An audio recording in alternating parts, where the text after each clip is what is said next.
Welcome everyone to our episode number 56. And in today's episode, we have a honor guest, Samantha Louise, and we are going to talk about activating your archetypes for your leader within.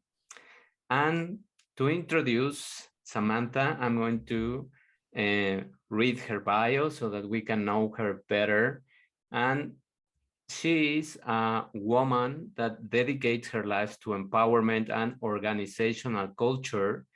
Currently, she is a doctoral student at Vanderbilt University, Peabody College, studying leadership and learning in organizations, which complements her master's degree in educational leadership, specializing in organizational systems, change, and she holds an instructorship in biocognitive science as well as a diplomate in biocognitive organizational science to create experiential education and organizational transformation.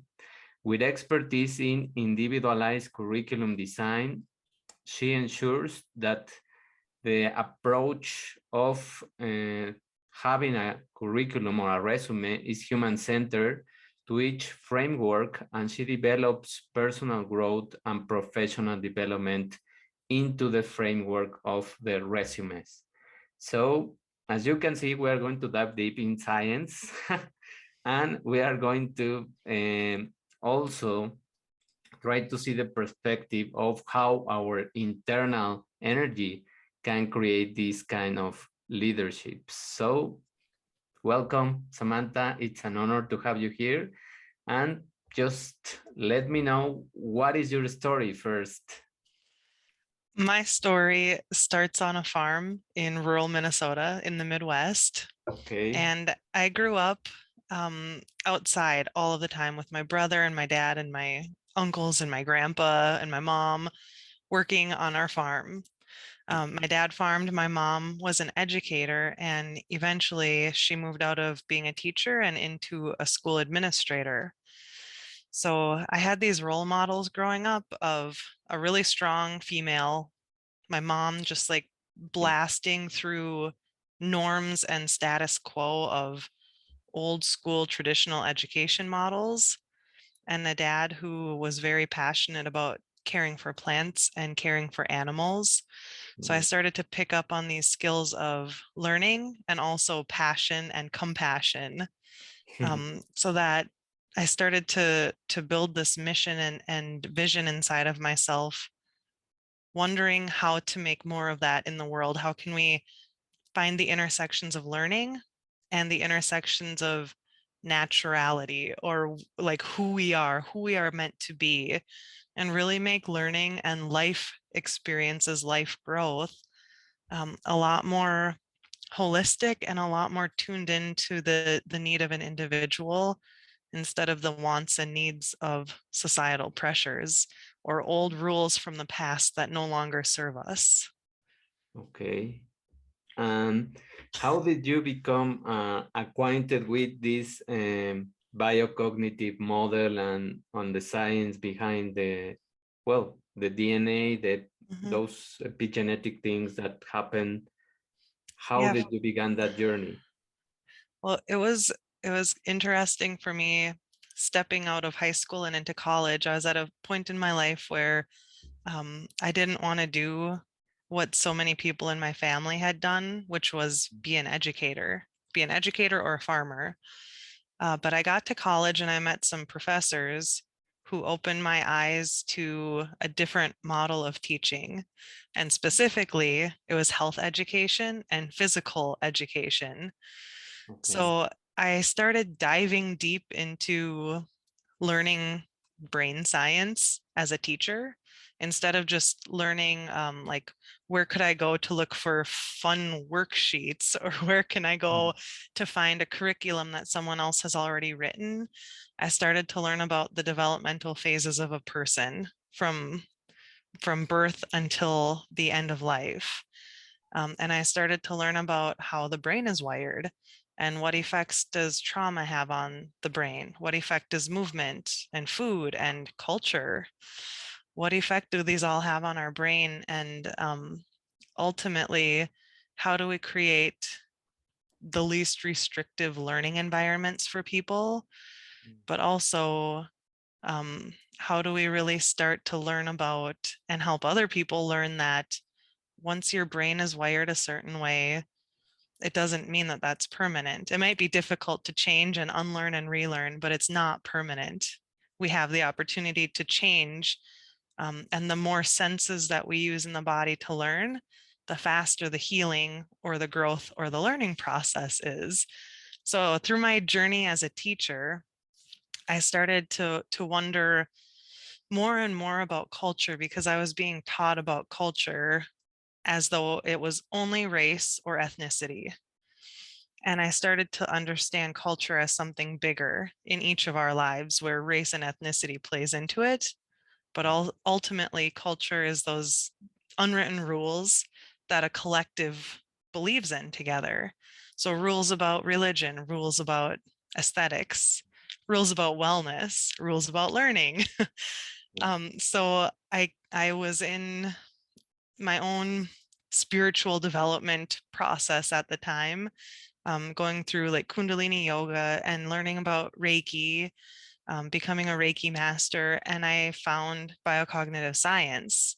And all of a sudden, I found this place where it all came together, right? It was science based. So it's neuroscience intersected with cultural anthropology and storytelling. So narrative medicine and narrative healing. And then the third branch is psychoneuroimmunology. So how do we look at thoughts and emotions and understand how those impact our biology for the long haul? Not just in this moment if we're stressed out, but looking down the road, how does it impact us? How does it impact the people around us based on the archetypes or the personas that we shift into? Mhm. And then even for generations to come, what are we creating and what kind of a path are we paving for the people beyond us? Yeah. Oh, that's amazing. And it Yeah. combines a lot of things, and it resonates a lot because this book that I have behind me speaks about those stories that we suffer as childhood experiences and examples and all of those things that go back into more and more and more damage that we sometimes don't perceive, or we, because as you mentioned, it's a story, it's a narrative, it's a lot of examples that are also wired in our DNA, and we can access them by, well, there are many ways, but the main one is by trying to pause our lives and reflect what are we doing, and not just following the rules, as you are saying, no? Challenge Yes. a lot of those rules, challenge a lot of those dogmas and even values that we have when we grow up that probably don't align with us anymore. Mhm. And maybe some of those are the ones that are limiting our growth. So how, just let me know one example or one thing or one story that you have uh, just run into your career and into your knowledge of this biocognitive area, and how does this example or story can develop into something that is limiting the person to grow. Hmm. I, I mean, going back to the beginning of my experience as a teacher, um, I I started to do a lot of work with special education and students Mm. with a huge variety of abilities. Mhm. And I'll never forget one of the first para educators that I worked with, so not a teacher, but like a support staff, who was super amazing at, like you said, putting a pause in whatever is going on in the moment and asking questions and talking to students differently, where I would see some teachers and paras talking to our students with special needs as if they were babies, right? So it's not that they're babies or that they are in that developmental phase. But the rules around differently abled people tends to make us think, oh, we should speak a certain way. We should use a certain language. Our body language should be a certain way.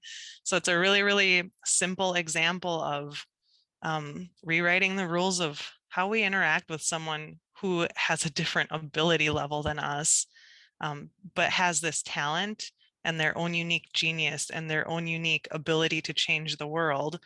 So with this paraeducator, seeing in a classroom full of students with a wide variety of ability levels, we started to teach a little bit differently. We started to tell them give fewer instructions, ask more questions, and start allowing them to teach class. So we would teach something simple and then ask them to teach the class the next day, or teach with us. And all of a sudden we had students who were nonverbal teaching alongside of us because we weren't using the normal rules of teaching, right? And just really, really beautiful examples like that of look from a different angle, toss out whatever you've been taught, and get to know this human, get to know this person in front of you, and recognize that. I love how you said some of the values we grew up with, they might not be serving us right now. The rules might not be serving us. So we can find the beauty and the benefit of them. But in the moment, if it's not right for us or the people that we're trying to serve on our own journey, get rid of them.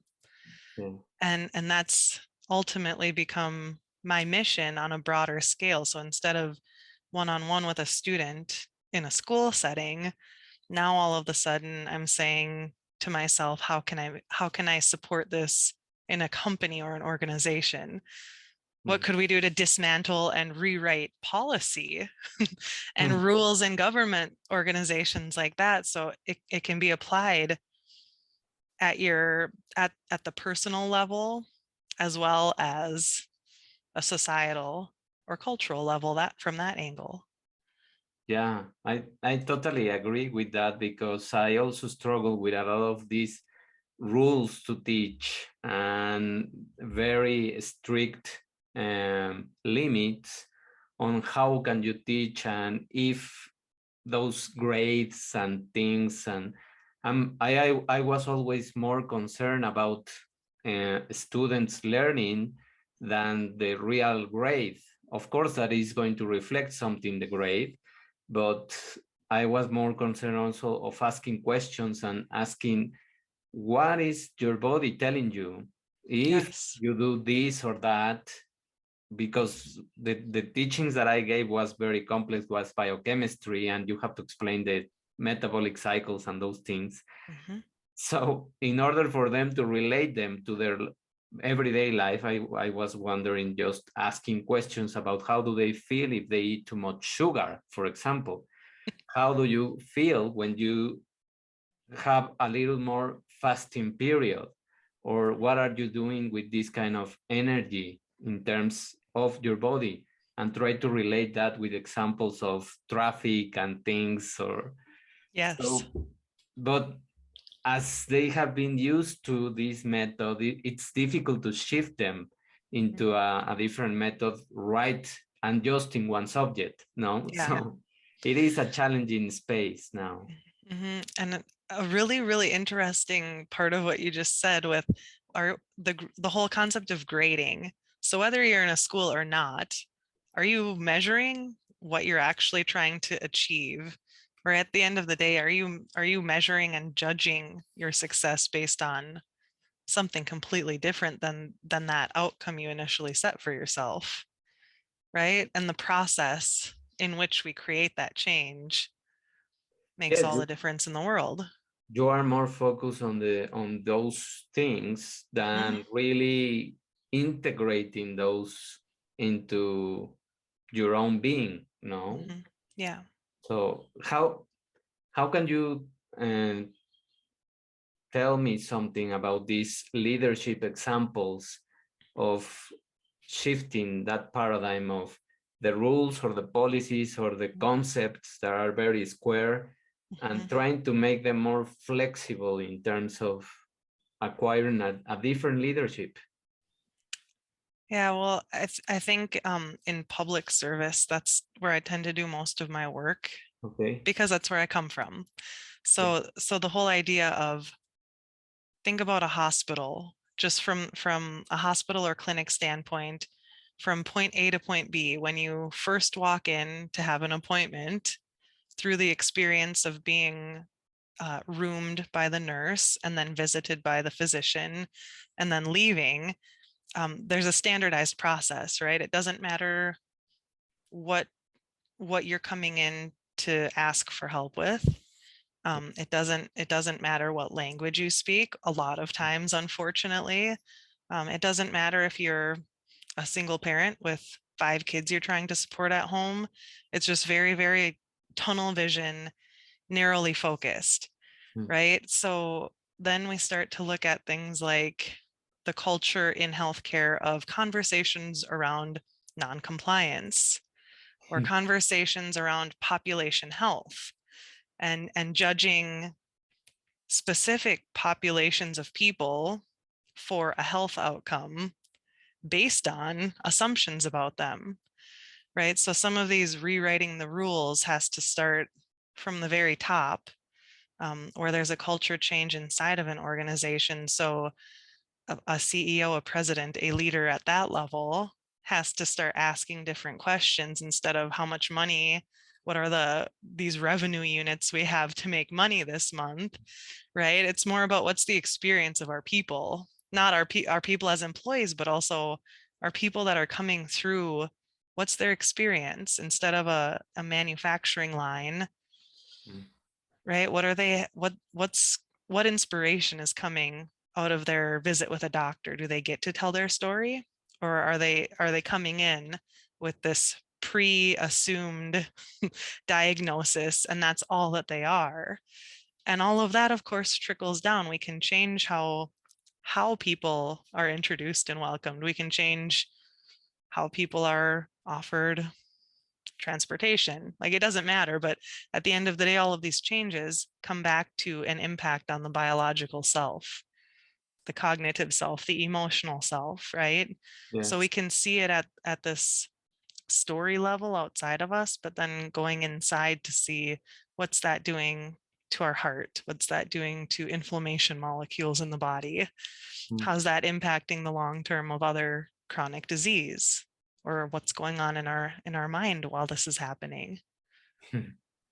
It's funny that you mention all of those things because that's the kind of examples that I used also to explain them. I used to give them clinical cases, sort of, where some people arrives, but she works 2 shifts, she doesn't sleep, she has a lot of stress in her house and, of course, in the work.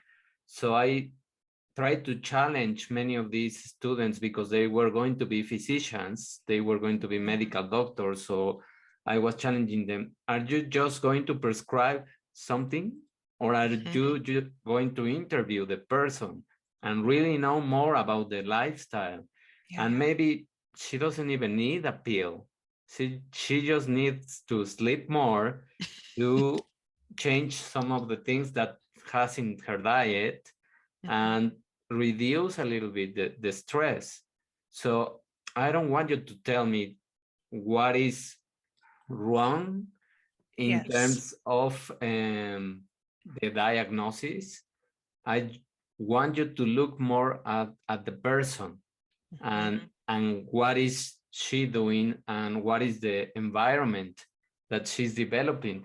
And that is those, as you mentioned, biocognitive, no, because it's the biology, but it's the learning things that this person has, because she's just following a story, or she's Yes. just following a pattern in the workplace, because all of the people do that, no. Mm-hmm. And I used to do also those things when I was in the companies or in the corporate world. You have to go to eat in a certain period of time, in a very narrow window of time, Yes. and everybody went and everybody ate the same.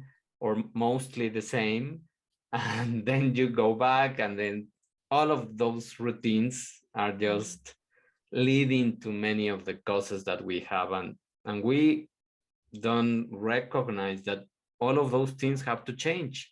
Mm-hmm. um, what do you think about the shift that this pandemic made, because this allow us to move into a different now scenario for the things? I think that the introspection that it has offered for people, the word pause is so important. And I love that you introduced this our episode today with it. Because I think that's a lot of what the pandemic did. It slowed the world down to a point where people had to finally face the chaos and the meaninglessness of so much of what's going on, because it is a routine, or it has become a competition, and to see who's better than somebody else, just keep doing more, get busier and busier, and then any of the personal needs that we do have, or the opportunity to discover ourselves, suddenly has vanished because we're not creating the pause. So I think that a lot of people I hear talking about, like, what's the new normal, or how can we get back to the way things used to be? And in my head, I'm like, that makes me feel almost panicked. Like, I don't ever want to go back. I don't want Yeah. to go back in time. There are beautiful things that we can bring forward with us, but let's please not reverse time and go back. And I know some people are trying to just jump back into that chaotic hamster wheel of sorts. Yeah. But I think people woke up to the rush of the way that the world has become. And um, I don't think it's necessarily even generational. It's just some people are now demanding that life be more mindful and Mm. companies be more mindful. And as weird as it sounds, the government be more mindful. Regardless of where we are in the world, it's a theme, it's the human experience, right? So Yeah. let's try to reduce chaos. Let's try to slow down. Let's try to address suffering on as many levels as we can, and do it through these stories, storytelling and story listening, instead of these canned one size fits all impositions on people, which only makes it worse. Yeah, exactly. It's just like I think that many things that happen now in this transition that is being in the whole world is going back to bad habits, no? Mhm. Because it became a habit to be busy and to have something to do. And many people were challenged in this stage because they didn't have too much to do. So they said, so who am I if I am not doing something? Yes. And what am I contributing to the world or to my family? Or and they, well, I think that there are two ways of seeing it: people that were shaken and awakened, and people that were shaken and they just produce more stress and more anxiety, and they just wanted to go back, and they throw their lives again into that busyness, and so they didn't change anything. Yeah. They just find new ways to be busy and to address more of those toxic habits, Hmm. instead of allowing to be in the pause, to be in the reflection mode, because they were more scared of what they were going to see inside. No. Hmm. Yes. So how would you tell these kind of people that want so much and they are anxious to go back to those normal conditions, what would you suggest them to do instead of going back to those things? Well, with a lot of the people I work with, especially in group settings, because in group settings, the divide that you just talked about comes up and it becomes very clear. So for the people who are seeking next level, the next evolution of themselves and the world, they're ready to do that deep work and they're willing to face that fear and let it dissolve and be vulnerable and go into it.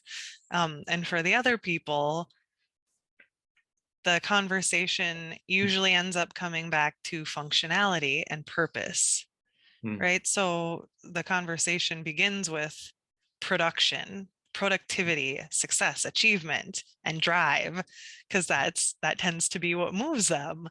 But then ultimately getting deeper into it, like what's the purpose? What's the why? What's the meaning?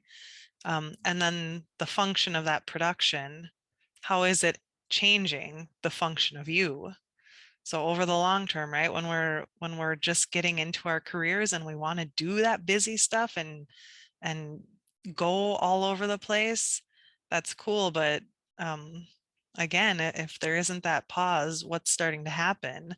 And I continue to find more and more people that are transitioning like later on in their careers that have two kind of big existential questions they're facing. One is, who am I, as you just said? Because now, without my title as this person in a company, I no longer know who I am. And then the second thing is, look what's happened to my body all of a sudden. Why did this happen? When did this happen? And how can I fix it as fast as possible? Yes. Both, right? Both things that could have been prevented and addressed in high school, college, middle school, young adulthood. Yeah. But the teaching that pause was never a thing. Yes. So, I also think that those big reflections that we should have is what is going to challenge your life probably at the beginning, because you have never done that. You have mhm, never asked those kind of questions, but and probably you are also afraid of the result, because you are always being driven to the result. mhm, And as you mentioned, the productivity, no, the what is it going to happen? But just by envisioning the future of yourself, that's what can allow more space to address their lives, because probably this is not the first time that probably a pandemic is going to be.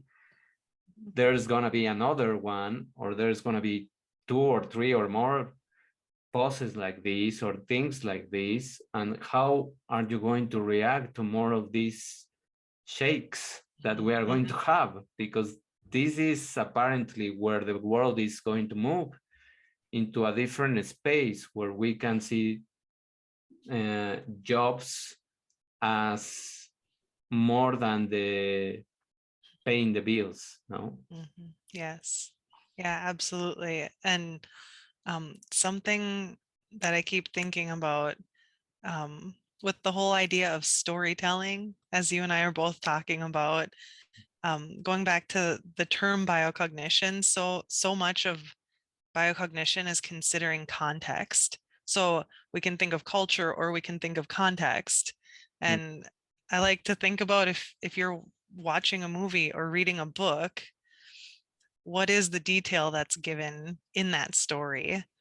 And just starting to put yourself into that own space. So back to your other question, that's some of the like the contemplative or meditative practices that we'll go into, is like start playing that movie, that film strip of your life, to see, like you're saying, where does it get shaken up? What do you remember about those moments? As opposed to moments where you feel really tough and strong and big and like the hero. And starting to find the learning in all of those different moments. What's the detail that's coming with it? And as you mentioned, what's happening in the body? Because our body is telling us everything as it was designed to. And that's the thing that we aren't listening to most of the time. We feel something and we want to shove it down because it is scary. Like, oh my gosh, I have an emotion. No, I don't, not anymore. It's gone.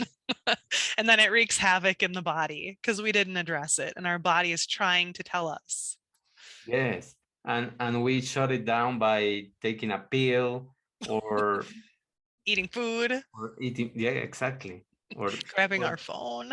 yes, yes, yes. I mean, just getting busy. No, Mhm. one of those things are leading to getting busy and just forgetting about those messages. So it's like Yeah. not.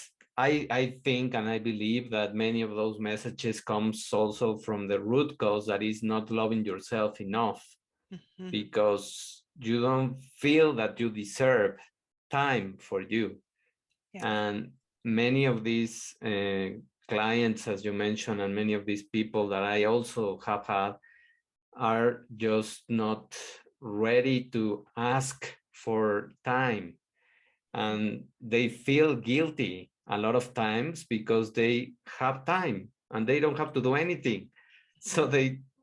they feel so guilty that they look at their phones or search something or someone Mhm. to pass the time, no? And I just many times I have asked some of my friends and some of the clients that I also have, are you able to be with yourself? Are do you or you find challenging that time? What Mhm. is your mind telling you? Because many of those stories are scary in their minds, and that's where those emotions, as you mentioned, is like uh, stress of those emotions that have been uh, stagnant in their bodies. They Mhm. start to come up when they have time. No. Yes. Yeah, absolutely. And also the transfer of those stories. How do we learn them? Where do we learn them? Who's Yeah. perpetuating them? Who do we surround ourselves that continue to rewrite that story with us? Because the other really difficult part is saying, like recognizing I'm not loving myself enough, Hmm. and the people that I spend time with are making it worse, right? They're validating me in the fact that I shouldn't love myself. So aside from not taking care of ourselves, I think that the other really tough part is starting to say no to toxic people and vampires in our lives. Because Yes. eventually it's really scary to think that like I might be alone for a while in my life or forever. What if I don't ever find people again? Right? Eliminating the bad stuff only creates room for the good. But at the beginning of that journey, again, the stories that we've learned say if I change, I must be bad. I'm less worthy. Hmm. Who's going to want to be with me? If I don't love myself, who else will? Yes. But it's crazy because we're not loving ourselves in that moment anyhow, or No, for a lifetime for some people. it's just faking. It's just Mhm. faking and trying to fit in and trying to be in a community that your body is trying to tell you you can do more, you can be more, you can shift from these toxic things, but you don't want to. That's the only problem, that you don't want to. And what I try to do with these kind of messages is just, don't you think that people that, for example, let's say a person has a meeting at 8 o'clock p.m. and is your client, is important, is going to give you money if you want to see it like that. But you have a lifestyle, you have already engaged into this healing process, and you know that 8 p.m. for you is not now the good limit or boundary that you would have. So, in spite of he or she being your client, how do you tell this person that 8 p.m. is not fitting you? Are you guilty of that? Mhm. Are you going to recognize that you can say at 7 p.m. or 6 p.m. is my boundary and Yes. now I need time for me?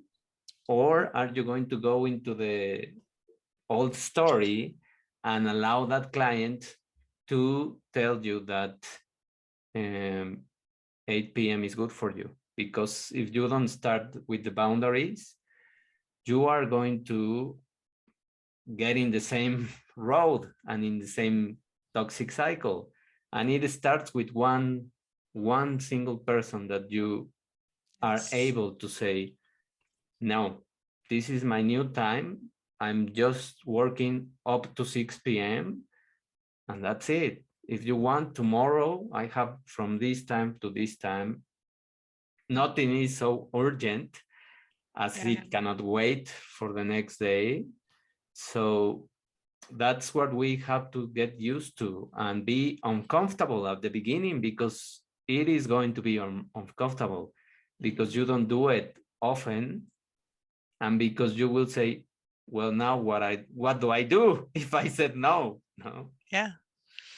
Yeah, it's amazing, isn't it? And to think about, again, going back to the way that the brain wires, or the way the brain wires based on how it's fired, Exactly. how those pathways, how those habits per se are created, and the meaning, or again, or the context behind each of those behaviors and patterns, um, drives such a unique response outwardly as well as within.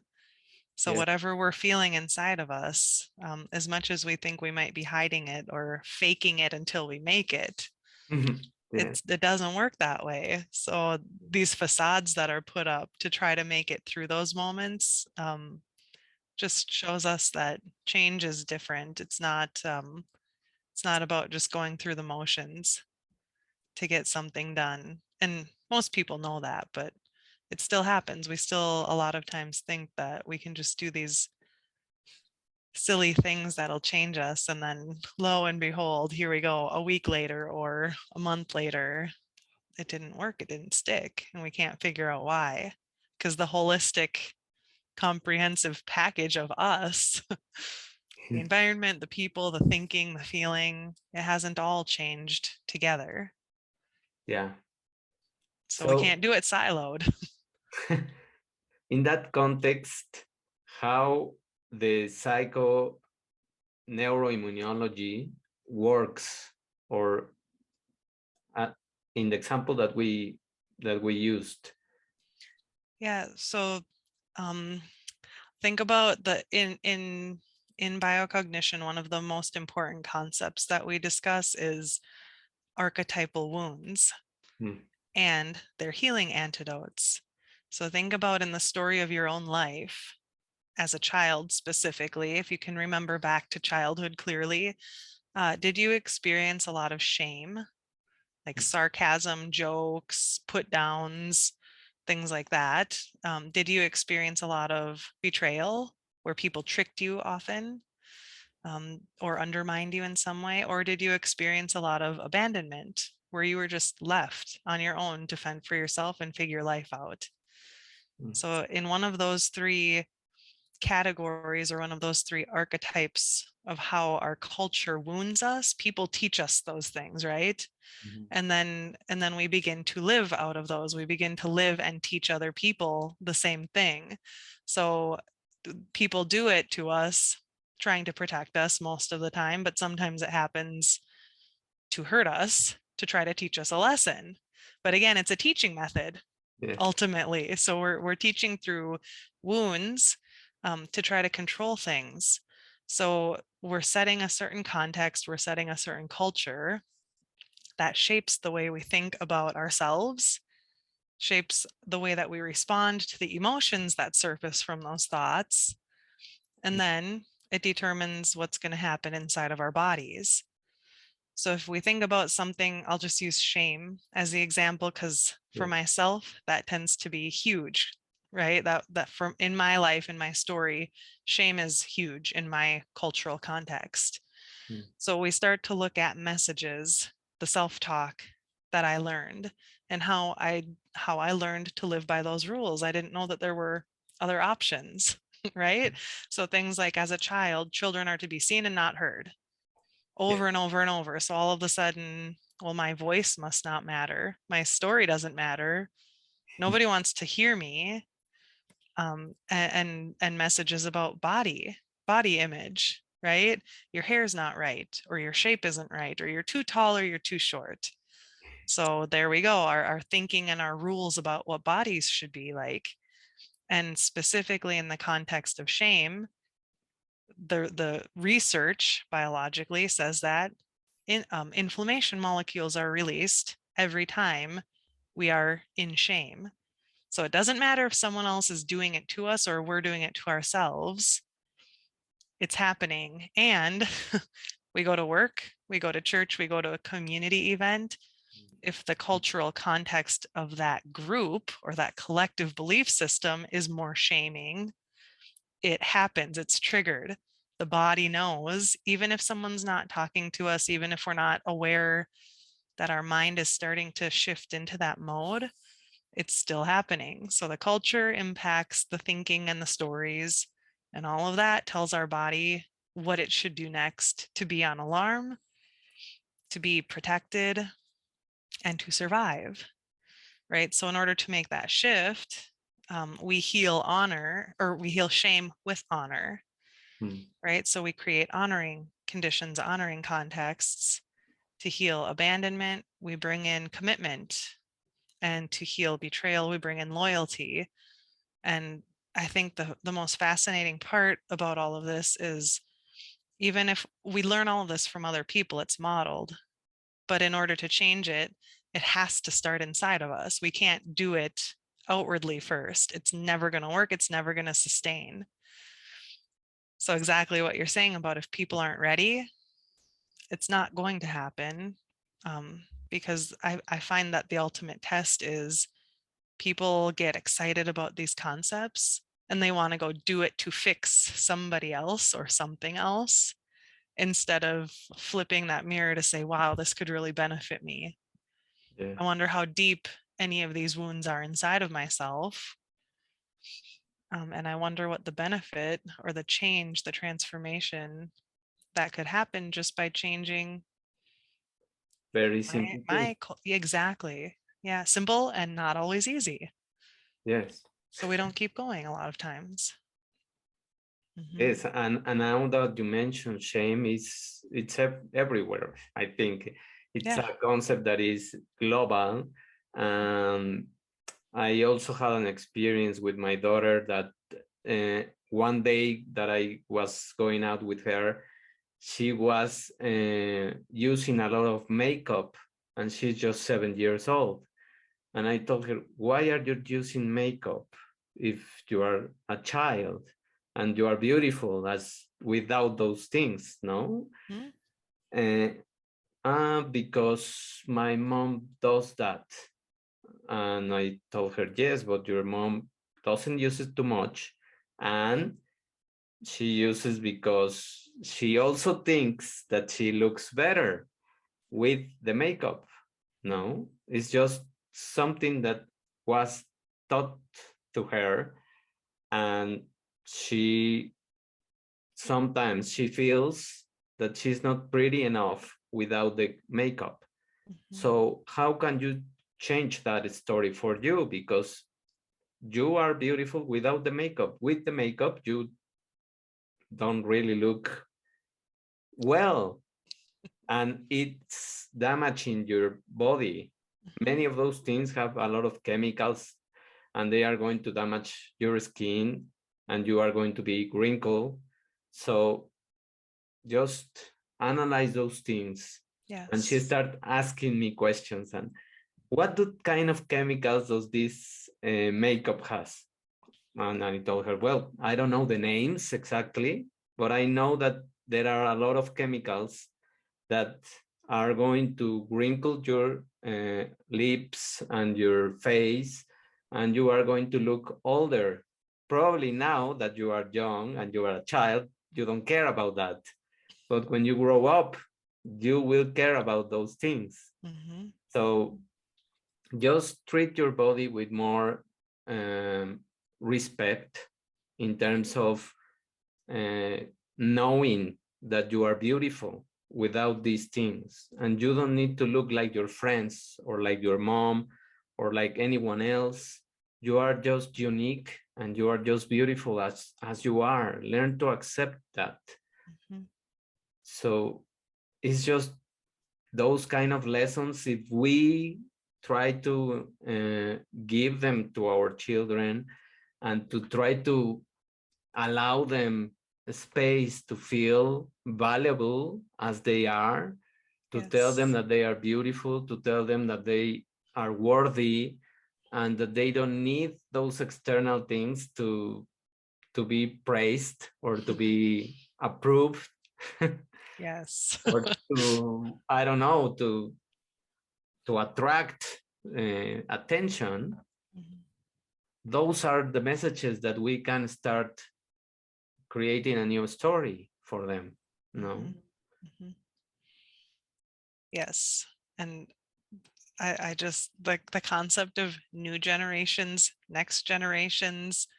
Yes. I continue to hear so much about, again, shame, right? Shame from older generations to younger generations about they won't do it the way that we did it. They won't engage. They don't think this way. They don't like, I don't understand how they're making their decisions. They have horrible communication, blah, blah, blah. But again, like you're saying, it's all going back to this concept of how do I belong? Do I belong with myself, first of all? And then in what kind of a community? And I think that's another beautiful part of the pause from the pandemic is Mm. that finally people who have been looking for community other than the geographic boundaries and base that they have can finally get to it so much more easily. Um, in most cases, I know some people can't access it, but for the most part, that's finally a reality for a lot of people. And I think that brings hope, Yes. right? That we can be valued just for being our crazy, weird, unique, authentic self. And we don't have to show up as the model of whatever we were taught to become to Yes. have to be approved or given permission that you're okay or permission that you fit. Exactly. Yes, and I love that, and that I think is going to round up all of those messages that we are giving about the archetypes that we are Mhm. used to believing, and shaking them and breaking them and trying to get into this new. Uh, I will use a word that probably is strong, but enlightened community and awakened community, as that you mentioned, it's also happening to me. I'm also finding that community outside Mhm. from the boundaries that I have here in my country. And that I was reflecting on that just today, that I have much more people that I'm connecting with outside than, let's say, inside. No. Me too. So that Yeah. is a good thing that we can share now, and that Mhm. we can really feel accepted as we are. No. Mhm. Yes, absolutely. Amen, 110% to that. Yeah, Yes. because we all belong. As you Exactly. said, we all belong here. Exactly. It's just Yeah. trying to find your people, and that's it. Yes. Yes.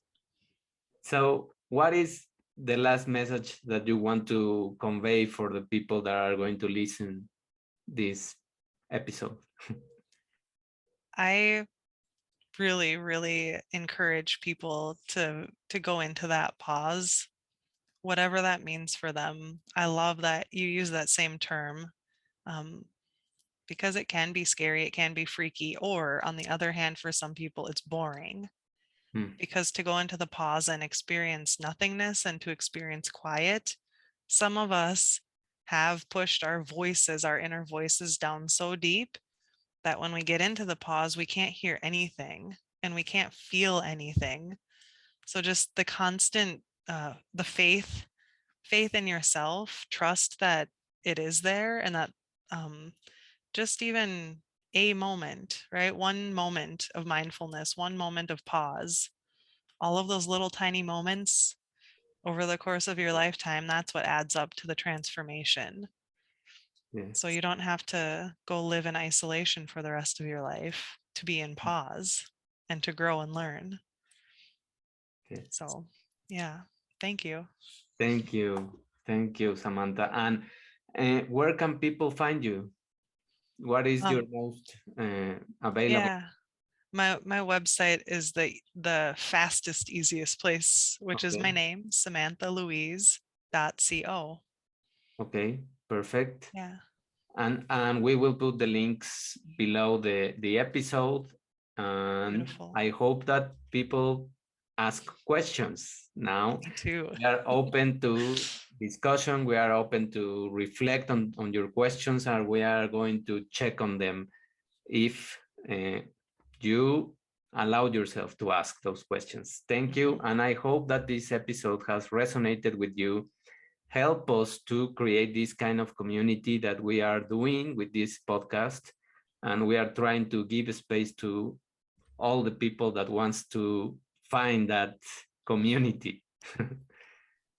Thank you. And we will listen to each other on our next episode. Bye.